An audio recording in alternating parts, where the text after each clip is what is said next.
계속 연이어서 요한복음 15장 18절 말씀부터 끝절 말씀까지 보도록 하겠습니다. 세상이 너희를 미워하면 너희보다 먼저 나를 미워하는 줄을 알라. 너희가 세상에 속하였으면 세상이 자기의 것을 사랑할 것이나 너희는 세상에 속한 자가 아니요 도리어 내가 너희를 세상에서 택하였기 때문에 세상이 너희를 미워하느니라. 내가 너희에게 종이 주인보다 더 크지 못하다 한 말을 기억하라.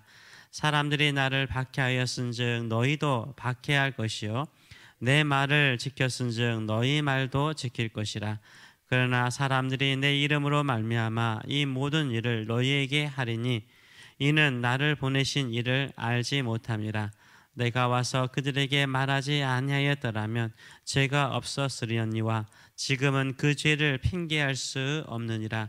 나를 미워하는 자는 또 내 아버지를 미워하느니라. 내가 아무도 못한 일을 그들 중에서 하지 아니하였더라면 그들에게 죄가 없었으리니와 지금은 그들이 나와 내 아버지를 보았고 또 미워하였도다. 그러나 이는 그들의 율법에 기록된 바 그들이 이유 없이 나를 미워하였다 한 말을 응하게 하려 함이라. 만일 아버지께로부터 너희에게 보낼 보혜사 곧 아버지께로부터 나오시는 진리의 성령이 오실 때에 그가 나를 증언하실 것이요 너희도 처음부터 나와 함께 있었으므로 증언하느니라. 아멘. 오늘 이 말씀을 가지고 설득인가 위대함인가, 설득인가 위대함인가 라는 제목으로 같이 은혜를 나누기로 원합니다. 지금은 예수를 믿는다고 교회를 다닌다고 말하기가 어려운 시대에 지금 봉착해 있습니다. 한국에서는 젊은 사람들은요, 교회 다닌다고 하면은 그런 데를 왜 다녀? 그런 데를 왜 다녀? 이렇게 제정신이 아닌 것처럼 이상하게 본다고 합니다. 예전에 교회 다닌다고 말해서 조롱을 받거나 핍박을 받으면 부끄럽게 여기지 않았어요. 주님을 위해서 받는 고난이라고 생각을 했습니다. 오히려 나를 핍박하는 이웃이라든가 나를 조롱하는 친구나 가족들도 나와 같이 예수를 믿도록 오히려 더 눈물을 흘리면서 간절히 기도하였습니다. 그러나 지금 시대의 성도들은 어떻습니까? 부끄러워요. 비난을 받거나 조롱을 받거나 박해를 받거나 핍박을 받으면 부끄러워합니다. 교회 다닌다는 말을 당당하게 말하지 못해요. 숨기고 다니는 분들이 많아지고 있습니다. 물론 교회나 성도들이 빛과 소금의 역할을 제대로 하지 못하였기 때문에 우리가 받는 비난일 수도 있습니다. 어떤 분들은 또 그런 생각을 하죠.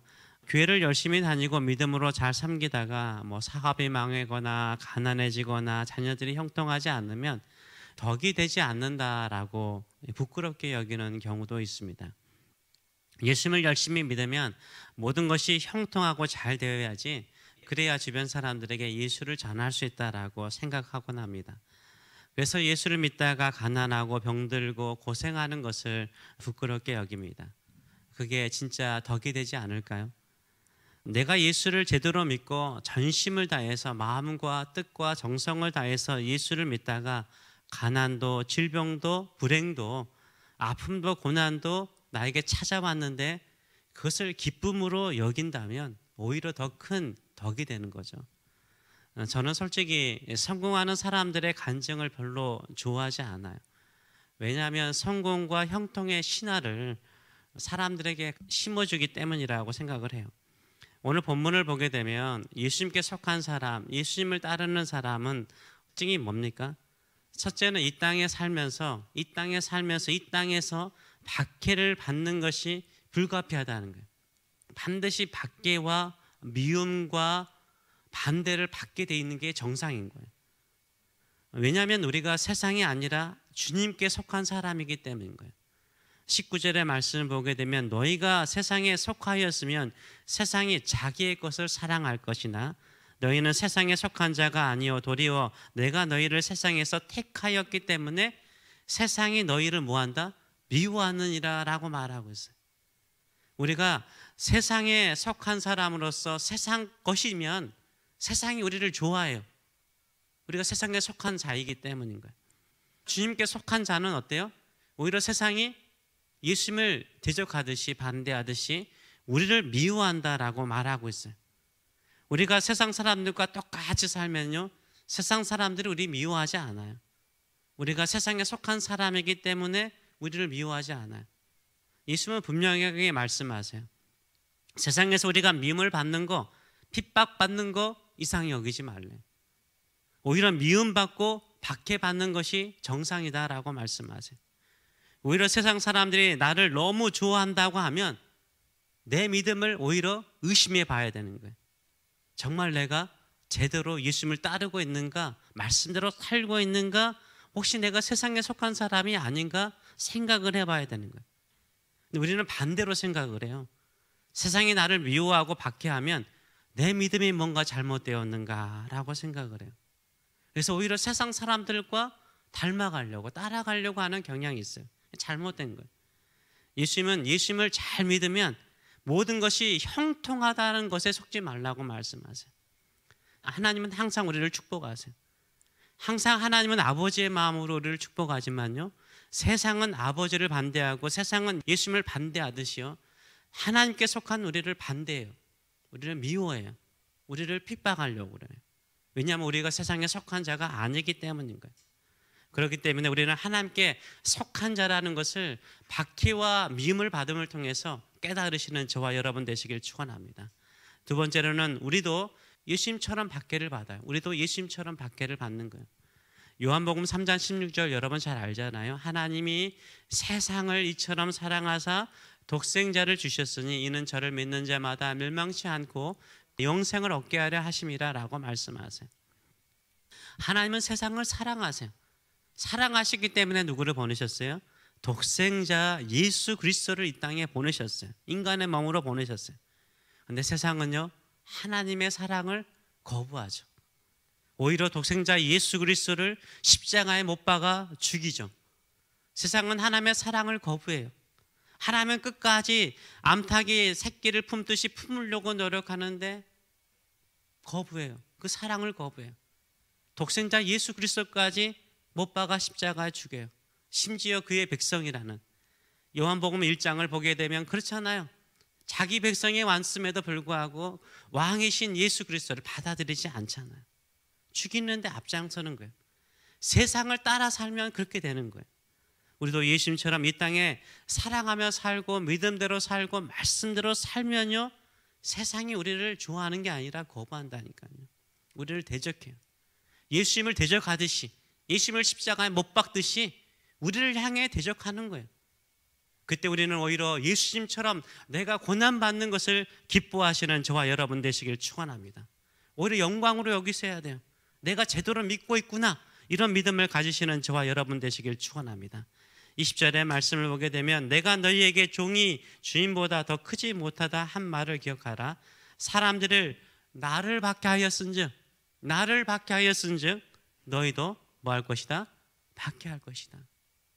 나를 십자가에 못 박아 죽일 것인데 너희도 세상에 가만히 두지 않는다, 이렇게 말하고 있는 거예요. 그래서 우리가 예수님께서 걸어가신 그 십자가의 길을 우리가 따라가는 것이 영광인 거죠. 정상인 거예요. 그게 믿음의 삶인 거예요. 세상이 예수님을 박해하듯 세상이 우리를 박해하는 것이 정상입니다. 오히려 예수 그리스도께서 걸어가신 그 십자가의 길을 우리가 거부하면 안 되겠죠. 우리도 당당하게 믿음으로 걸어가시는 저와 여러분 되시길 축원합니다. 그것이 바로 뭡니까? 바로 우리가 예수님께 속한 자라는 것을 보여주는 거예요. 결국 십자가의 삶이 내가 이 세상에 속한 사람이 아니라 우리 주님께 속한 사람이라는 것을 증명하는 거예요. 그래서 고난을요, 영광으로 여기셔야 돼요. 로마서 8장의 말씀처럼 현재의 고난은 장차 나타날 영광과 비교할 수 없는 거예요. 그 영광이 있는 줄 믿습니다. 미래의 영광을 위해서 현재의 고난을 믿음으로 이겨나가시는 저와 여러분 되시길 축원합니다. 셋째, 왜 세상은 우리를 박해할까요? 그들의 죄를 드러내기 때문인 거예요. 22절의 말씀을 보게 되면 내가 와서 그들에게 말하지 아니하였더라면 죄가 없었으려니와 지금은 그 죄를 핑계할 수 없느니라. 핑계할 수 없대, 변명할 수 없대요. 왜냐하면 예수님이 와서 겉에 있는 죄가 아니라 내면에 속에 있는 모든 죄를 다 드러냈거든요. 그러니까 그들이 뭐 한 거예요? 예수님께서 죄를 드러내니까 그들이 부끄러운 거예요. 부끄러우니까 어떻게 해요? 예수님을 죽인 거죠. 자기의 어두운 것을 감추고자, 빛이 들어오면 어둠이 오니까 어둠이 빛을 깨트려 버리는 거예요. 그래야 자기의 부끄러운 곳이 감출 수 있기 때문에. 이게 세상인 거예요. 예를 들면 그렇죠. 동성애도 성경이 금하는 거잖아요. 이게 자연적인 원리도 맞지 않잖아요. 그래서 교회에서 동성애를 반대하고 이야기를 하니까 이 동성애적인 성향을 가지고 있거나 그것을 옹호하는 세상은 어떻게 해요?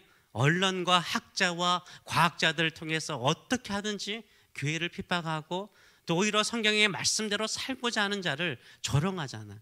인권도 없다, 사랑도 없다라고 조롱하잖아요. 왜냐하면 그들에게 그들의 죄악을 드러냈기 때문인 거예요. 그들의 부끄러운 것을 드러냈기 때문인 거예요. 그래서 박해를 받는 거예요. 조롱을 받는 거예요. 부끄럽게 여기지 마세요. 오히려 이럴수록 더욱더 믿음으로 살아가시는 저와 여러분 되시기를 축원합니다. 이 땅에 우리가 박해를 받고 조롱을 당할 때는 기쁨으로 여기세요. 그리고 오히려 사도 바울처럼 말씀하셔야 돼요. 그들도 나와 같이 되기를 원한다. 너도 나와 같이 되기를 원한다. 예수를 만나는 사람이 되기를 원한다. 예수님을 위해서 고난받는 것을 기쁨으로 여기는 사람이 되기를 원한다.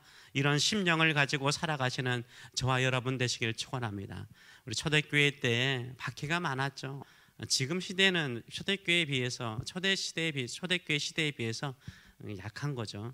이 박해받는 시대 속에 살았던 안디옥의 초대교우였던 이그나티우스라는 사람이 있습니다. 이그나티우스가 이런 말을 했죠. 기독교는 설득의 문제가 아니다. 기독교는 세상을 설득하려고 하면 안 된다는 거예요. 설득 당할 수가 없어요. 반대하는데. 기독교는 설득의 문제가 아니다. 세상으로부터 미움을 받을 때 진정으로 위대함을 드러내야 된다. 우리의 믿음의 위대함, 하나님의 위대함, 말씀의 위대함, 이것을 드러내려고 해야지 왜 설득하려고 하느냐. 그래요. 우리가 이 고난의 시기에, 어려움 시기에, 박해를 받는 시기에, 교회가 미움을 받는 시기에, 성도들이 미움을 받는 시기에 오히려 말씀대로 믿음대로 살아감을 통해서 우리의 신앙의 위대함을 드러내시는 저와 여러분 되시길 축원합니다. 네, 기도하겠습니다. 살아계신 하나님 아버지, 그렇습니다. 세상이 우리를 가만히 두지 않습니다. 말씀대로 믿음대로 기도하고 헌신하면 살아가면 오히려 세상은 우리를 핍박하고 조롱하고 무시하고 힘들게 하네요.